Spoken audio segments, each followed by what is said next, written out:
পুজোর মরশুম কেটে গেলেও বাজারের অবস্থা যেই সেই। প্রতিদিন লাফিয়ে লাফিয়ে বাড়ছে সব জিনিসপত্রের দাম।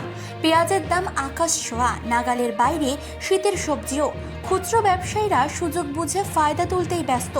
নভেম্বর শেষ হতে চলল, কিন্তু শীতের সবজি বাজারে এলেও তার দাম এতটাই বেশি যে ঠান্ডা আবহাওয়াতেও রীতিমতো ঘাম ঝরছে সাধারণ ক্রেতাদের।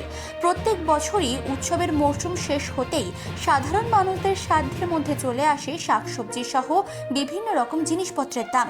কিন্তু এই বছর চিত্র যেন সম্পূর্ণই আলাদা। দাম তো কমেইনি, উল্টে বেশ কিছুদিন ধরে সব জিনিসপত্রের দাম বাড়ছে কয়েক গুণ বেশি। তবে শুধুমাত্র এখন নয়, চলতি বছরের মাঝামাঝি সময় থেকেই ঊর্ধ্বমুখী ছিল শাকসবজির মূল্য।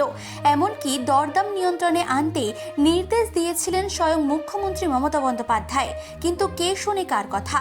তারপরেও অবস্থা বদলায়নি খুব একটা। এবার আনাজপত্রের দাম কমাতে মঙ্গলবার মানিকতলা বাজারে হাজির হলেন রাজ্য সরকারের টাস্ক ফোর্স এবং রাজ্য পুলিশের এনফোর্সমেন্ট ব্রাঞ্চের আধিকারিকরা। মানিকতলা বাজার মধ্য তথা পূর্ব কলকাতার অন্যতম গুরুত্বপূর্ণ একটি বাজার। এদিকে বাজারে গিয়ে ঘুরে দেখার পাশাপাশি ক্রেতাদের সঙ্গে কথা বললেন টাস্ক ফোর্সের সদস্যরা। সাধারণ মানুষদের যাতে কোনো রকম অসুবিধা না হয় এমনই দাম রাখার নির্দেশ দেওয়া হয়েছে বিক্রেতাদের।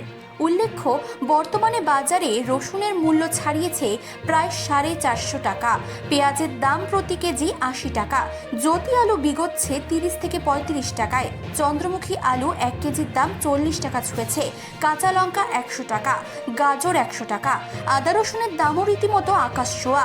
আনাজপাতের দাম বাড়ায় মধ্যবিত্তের পকেটে টান।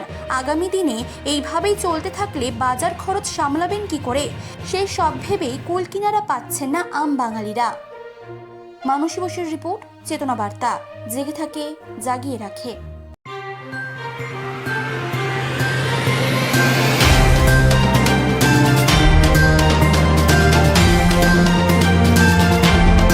চেতনা বার্তা, জেগে থাকে, জাগিয়ে রাখে।